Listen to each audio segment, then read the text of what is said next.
Bonjour et merci de vous être Good afternoon, and thank you for being with us today. here from Canada's Chief Public Health Officer, Dr. Theresa Tam, the Deputy Chief Public Health Officer of Canada, Dr. Howard New, the Minister of Indigenous Services, Mark Miller, et le Ministre du Patrimoine canadien, Steve. The Minister for Canadian Heritage, Stephen Guilbeault. Indigenous Services Canada's Chief Medical Officer of Public Health, Dr. Tom Wong, is with us as well and available to answer your questions. Dr. Tam, please. Hello, bonjour à tous. I'll begin with an update on the latest numbers for COVID-19 in Canada. Last night, the usual time at which we update the numbers, we had reported 99,853 cases, but I understand that as we speak, Canada has now exceeded 100,000 cases of COVID-19. These included at least 8,254 deaths, 62,017 people, or 62%, of whom have now recovered.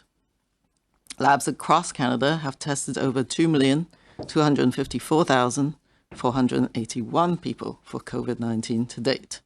Over the past week, an average of 36,000 people were tested daily, with just over 1% testing positive. In parallel with the COVID-19 pandemic, many communities across the country continue to struggle with historic rates of drug overdose deaths and substance use-related harms. Yesterday, we released the latest available national data that showed that we lost, tragically, 3,823 people to apparent opioid-related overdose deaths in Canada in the year 2019. A majority of those who died were adult males, who are our brothers, fathers, friends, and neighbors. From the national data, we saw that the number of deaths were on the decline in the second half of 2019. In fact, the numbers of deaths reported in the last 2 quarters of 2019 were the lowest they have been since 2016. This is a sign that our collective action to address the drug overdose crisis had an impact. Sadly, we are hearing from partners across Canada that overdoses, including fatal overdoses, are on the rise again in many parts of the country during the time of COVID-19. Changes in the illegal drug supply in the wake of COVID-19 may result in increased risk of overdose for persons who use drugs. We know that stigma stops people from reaching out, and using drugs alone is a major risk factor for experiencing a fatal overdose. People who use drugs may be feeling more isolated as a result of the physical distancing measures to control COVID-19. So, now more than ever, we must maintain our resolve to work together to stop overdose-related harms. Reach out to your loved ones, connect with your friends, and check on your neighbors so that they know you are there to support them. Health Canada and the Public Health Agency of Canada are also increasing supports for people who use drugs. We are focused on increasing access to treatment and harm reduction services and reducing stigma in health systems, making it easier for people to access the medications they need, including as a safer alternative to the highly toxic street drug supply. I encourage healthcare providers across the country to learn more about the options that are available to provide care for your patients who use drugs by visiting the COVID-19 and Substance Use Toolkit, now available online at canada.ca. We know there is more we can do to prevent drug-related harms and overdose deaths as we learn to live with COVID-19. Together, we can tackle these dual public health crises and save lives in communities across our country. Thank you. Thank you very much, Dr. Tam. Et maintenant, je donne la parole à Dr. Now, Dr. Howard New. Good afternoon. I'll begin with an update on the latest numbers for COVID-19 in Canada.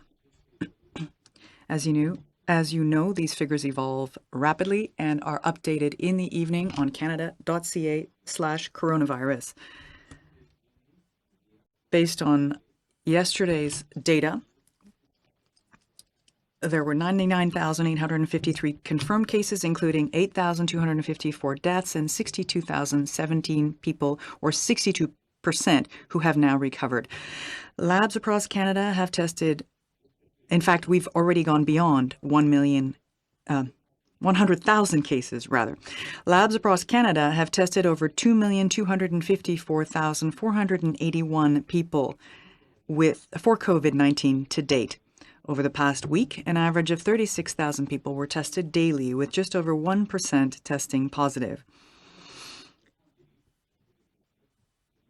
In parallel with the COVID-19 pandemic, many communities across the country continue to struggle with historic rates of drug overdose deaths and substance use-related harms. Yesterday, we released the latest available national data that shows that we lost 3,823 people to apparent opioid-related overdose deaths in Canada in 2019. The majority of those who died were adult males, our brothers, fathers, friends, and neighbors. From the national data, we saw the number of deaths were on the decline in the second half of 2019. In fact, the numbers of deaths reported in the last 2 quarters of 2019 were the lowest they have been since 2016. This is a sign that our collective actions to address the drug overdose crisis had an impact. Sadly, we are hearing from partners across Canada that overdoses, including fatal overdoses, are on the rise again in many parts of the country during this time of COVID-19. Changes in the illegal drug supply in the wake of COVID-19 may result in increased risk of overdose for persons who use drugs. We know that stigma stops people from reaching out, and using drugs alone is a major risk factor for experiencing a fatal overdose. People who use drugs may be feeling more isolated as a result of the physical distancing measure to control COVID-19. So now more than ever, we must maintain our resolve to work together to stop overdose-related harms. Reach out to your loved ones, connect with your friends, and check on your neighbors so that they know you are there to support them. Health Canada and the Public Health Agency of Canada are also increasing supports for people who use drugs. We are focused on increasing access to treatment and harm reduction services, making it easier for people to access the medications they need, including as a safer alternative to the highly toxic street drug supply. I encourage healthcare providers across the country to learn more about the options that are available to provide care for your patients who use drugs by visiting the COVID-19 and Substance Use Toolkit, now available online at canada.ca. We know that there is more we can do to prevent drug-related harms and overdose deaths as we learn to live with COVID-19. Together, we can tackle these dual public health crises and save lives in communities across our country. Thank you. Dr. Kno, Thank you, Dr. New. the Minister of Indigenous Services. Mark, please. Thank you. Sego Kwe, Tanse Ulukut, good afternoon, bonjour. There are a number of things I'd like to address today, and first let me give a quick update on the progress we continue to see in flattening the COVID-19 curve in Indigenous communities. As of June 19th, we have confirmed 263 cases of COVID-19 on First Nations reserves. 213 have recovered. And I'm pleased to report again that there are no new cases in Nunavik, and all the 16 cases that were noted before have recovered. The flattening of the curve is encouraging and demonstrates that Indigenous communities have been successful in their efforts to stop the spread of the virus. As businesses reopen, as activities resume, and as travel returns, we must remain vigilant. We must continue to take all necessary measures to protect individuals, families, and communities. We must put people's health and safety first. Encore une fois, je tiens à prendre un moment pour... Once again, I'd like to take an opportunity to say that it's important to focus on both physical and mental health. Recognizing that COVID-19 has affected nearly every facet of day-to-day life, Canada has committed and continues to support the delivery of quality care while First Nations, Inuit, Inuit and Métis individuals and communities take the lead in responding to their unique, evolving needs. Prior to the COVID-19 pandemic, demand for counseling and mental wellness support was already trending upward. But since the beginning of 2020, we've seen nearly 200% increase in demand. This number speaks for itself. We know there is a need for appropriate and timely mental health support with First Nations, Inuit, and Métis partners and communities, as well as with the provincial and territorial governments to safely adapt and expand current mental wellness services and support in the context of COVID-19, as well as to address the current suicide crisis among Indigenous youth. To support Indigenous communities in their response to COVID-19 has not wavered. To date, the Government of Canada has made $1.5 billion in distinctions-based funding available to Indigenous peoples to support their efforts to successfully battle COVID-19. Notably, a $305 million distinctions-based Indigenous Community Support Fund. Of this amount, $215 million was dedicated to First Nations, $45 million to Inuit, and $30 million to Métis Nation communities, plus $15 million in proposal-based fundings for First Nations off-reserve and urban Indigenous organizations and communities, all of which has been deployed into communities and to those organizations asking for that funding. An additional $75 million was also made available for organizations supporting First Nations individuals off reserve and Inuit and Métis living in urban areas, as well as $10 million in funding for emergency family violence prevention shelters on reserve and in Yukon. Furthermore, over $280 million was dedicated to support Indigenous Services Canada's health response in First Nations and Inuit communities. This is essential funding that will help to provide First Nations and Inuit communities with additional healthcare providers, personal protective equipment, health infrastructure, specifically retooling of existing community spaces and purchasing mobile structures to support isolation, screening, and accommodations and community-level infection prevention and control measures. In addition, as part of our response to COVID-19, we're also providing $270 million to respond to the financial pressures that COVID-19 has placed on the Income Assistance Program. We also announced recently $75.2 million in new investments to support First Nations, Inuit, and Métis post-secondary and recent graduates impacted by the pandemic, and $440 million in funding to support Indigenous businesses in the tourism industry, in particular in response to hardships created by COVID-19. We're committed to the needs of First Nations, Inuit, and Métis to prevent, respond, and stop the spread of COVID-19.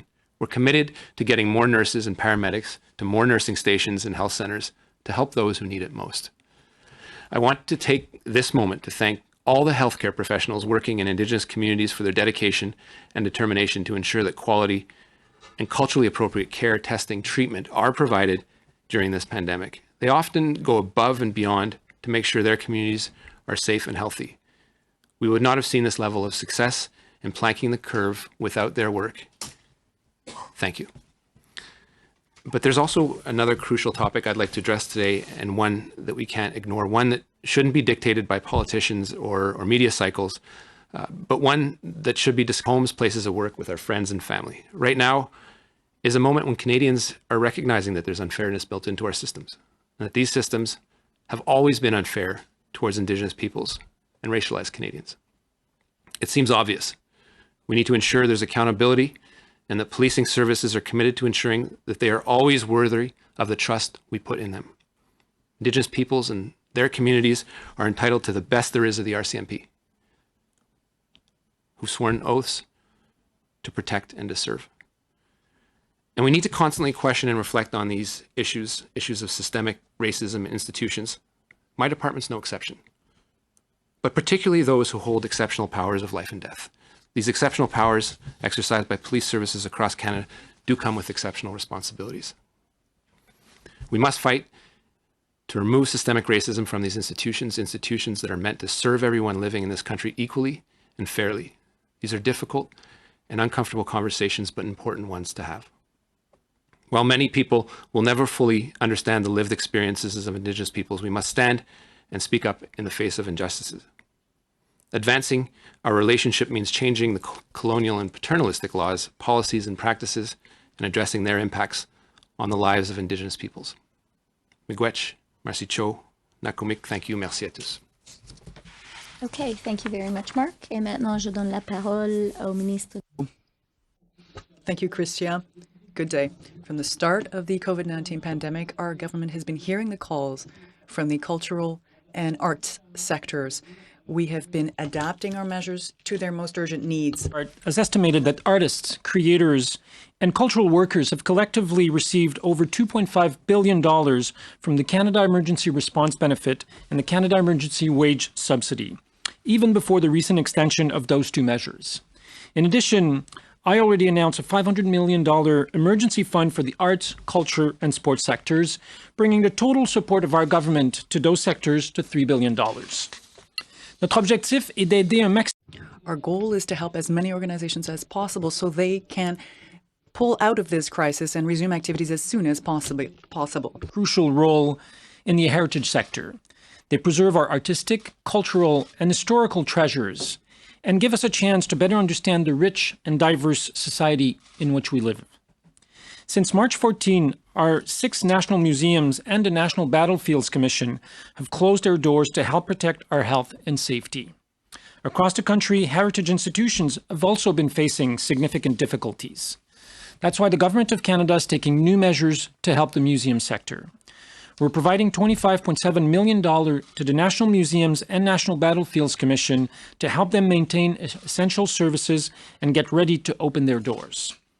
Nous entamons également We've started the first part of Phase 2 of the Emergency Fund for COVID-19 to support organizations responsible for culture, heritage, and sport.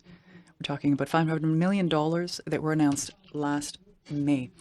The purpose of it is to support a number of programs that are provided through Canadian Heritage. Through Phase 2, we are broadening the scope of our help.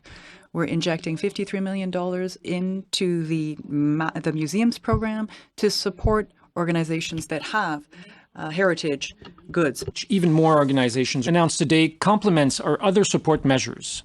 Organizations can find advice online at a new portal of the Canadian Heritage website to expedite their requests. Je sais que les musées ont I know museums are looking forward to welcoming us again, and that getting out of this crisis will not be easy for museums. This is why our government remains open and ready to support them. The Minister, thank you. We are now prepared to respond to your questions. Today we're going to start in the room. 3 questions from the room, and then we'll turn to the phone. 1 question, 1 follow-up. Dylan?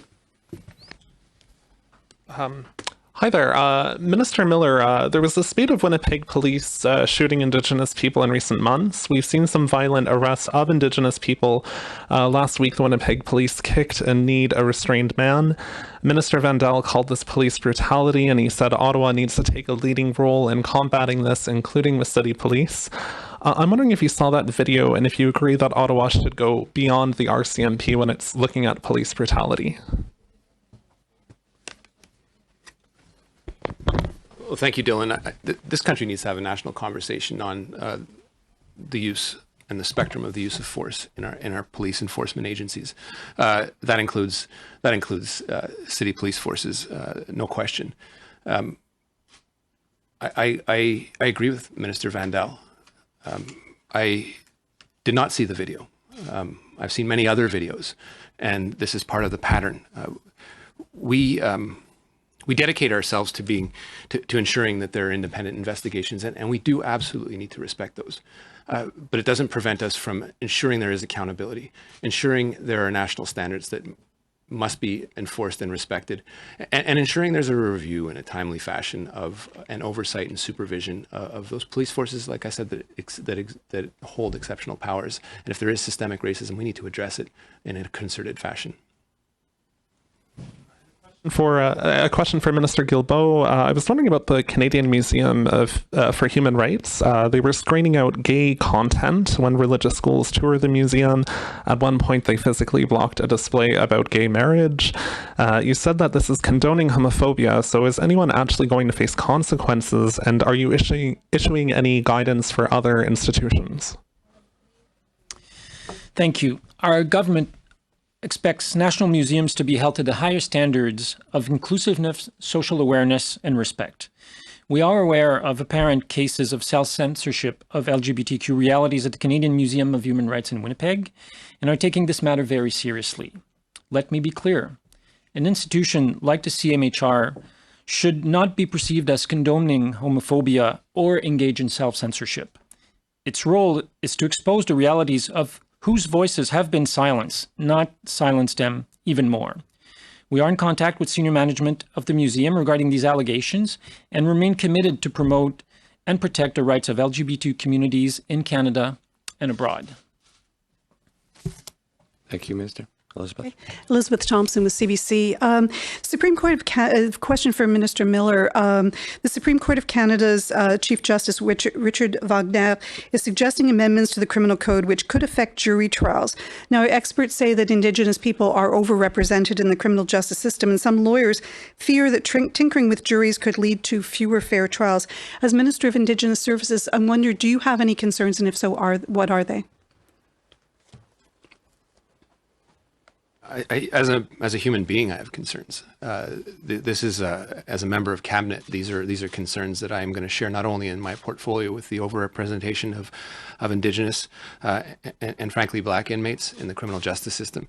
Those reforms are reforms that need to be done in a very comprehensive fashion and frankly in relatively short order. This is something that the Minister of Justice is tasked with doing, and the Prime Minister and the rest of cabinet is very keen in seeing effective. But it has to come with a suite of measures that come on the front end of things, which is addressing social economic disparities, addressing the conditions that people in jail inevitably, and so.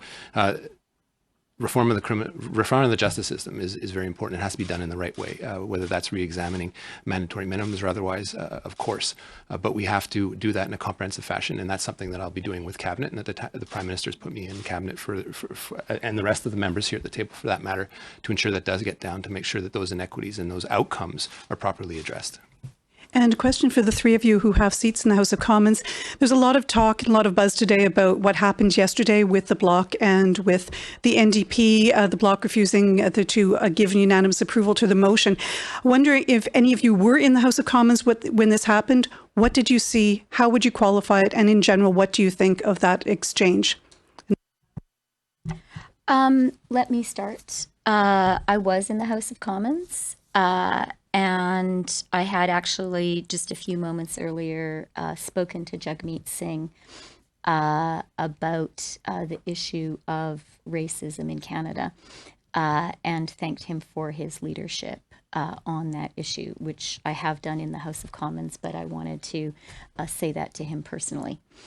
I do think that Jagmeet, as the only racialized person who is the leader of a major political party in Canada, has a really important voice right now. And speaking as someone who isn't racialized, I think it's really not for me to say to a racialized person whether they've experienced racism or not. I think it's really important for us today. I think in Canada, we've had a real wake-up call about racism in Canada. And it's time for us to acknowledge that there is systemic racism in our country, and it's time for us to act on it. I don't know if my colleagues want to. I'm sorry, Elizabeth. It's one question, one follow-up. There was a hand gesture apparently that seems to be part of. I'm wondering if you saw any hand gesture on the part of Mr. Terrier. I see. I can't speak to kind of actual events that happened. I have pretty bad eyesight. So. Thank you, Deputy Prime Minister. Kevin? Deputy Prime Minister, I just want to ask you about the launch of the, what the Prime Minister spoke about today for the app for contact tracing. I know that at the beginning, when we first heard about this from the Prime Minister, there was a goal to really have a national app for everybody, with Ontario and Alberta launching their own apps before the federal government's ready. Is there an issue with timing here? Is this going to affect the rollout of a national contact tracing app, and its effectiveness? Yeah, thanks for the question, because I can do something that doesn't always happen at press conferences, which is actually offer clarification. We are working very closely with Ontario and all the provinces, but specifically the app which will be piloted today in Ontario is the product of provincial federal collaboration. And that app, which is going to first come out in Ontario, will be the basis of what we hope is an app that will be used across the country. We're working with other provinces closely on this, and the idea will be that it will be a true collaboration. So the interface at the top will be from your province, the data, which is be stored federally, and then that will have an interface with the local public health authorities. Now, it's going to be up to each province and the local public health authorities as to whether or not they want to be part of this. And provinces, many of them have been doing terrific work on their own apps and technology platforms. Having said that, I think we all appreciate that having a national app in a country where Canadians do travel could be really, really helpful. And territories are working with us on this. More details we'll hear just in 25 minutes from Premier Ford. And I do want to take this opportunity to thank Premier Ford and his team for the very great collaboration that we've had with them on this app. And I would say on contact tracing and testing in general. And maybe I should also point out Shopify and BlackBerry have been involved too. And I'm really glad that we have great Canadian technology companies who can work on this with us. So it's sort of this Ontario app is the basis for the federal It is the app? pilot of Sorry, just to an clarify. app that will be available across the country. If you don't mind, just for the privacy concerns, I know that there are, and I know that the government's trying to balance this. My question is, it's a Bluetooth-based app, so it locates proximity. So I have the app, someone else with the app has it, our Bluetooth realizes that we're within 2 meters or thereabouts. I'm sure that there's a margin of error. Will those interactions also be tracked for location, even though the location services of the app aren't on? So for example, will that data be able to know where that interaction took place, or is that part of the anonymity of this data that it only tells you if you've come in a reasonably close contact with somebody who has tested positive? Basically, will the government get to know where you are because, and where you've been because of this app? So, very good and important question. We're all going to hear more details as Ontario rolls it out today, but let me offer a few important points. The Privacy Commissioner has been involved. We have been working with the Privacy Commissioner on this, and I think it is entirely legitimate for Canadians to have these concerns. And I do want to also point to the work of our Minister of Justice, David Lametti, who in his pre-political career is a person who's done a lot of work on these issues as well. There will be no geotagging and no data collection. So I think, we believe it is important to work hard to protect people's privacy, and we believe that this app does that. Thank you, Deputy Prime Minister. We'll now turn to the phone. Operator. Thank you. Merci. Please press star 1 at this time if you have a question. S'il vous plaît, appuyez sur étoile 1 maintenant pour poser une question.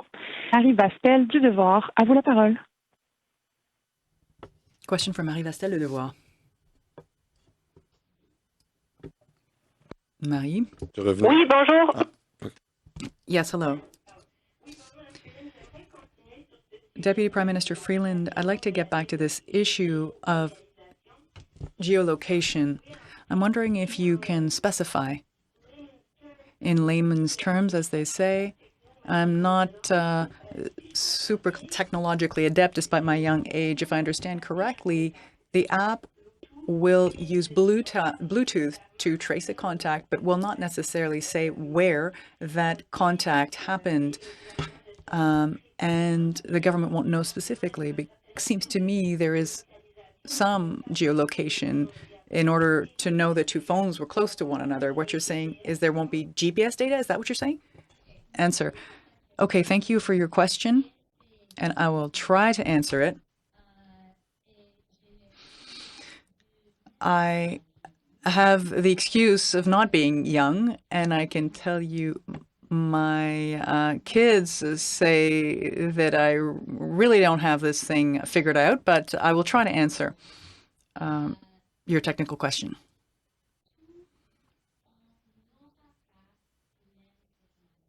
You will not get this information will not be in the database. There will not be any personal information. There will only be an anonymous code. If your anonymous code is close to another's anonymous code, the system will notify those two individuals. If one individual tests positive, we've done a great deal of work to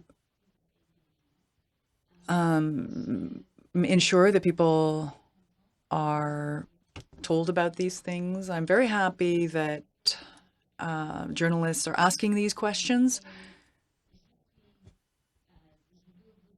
And I want to assure you that we're working very hard on this.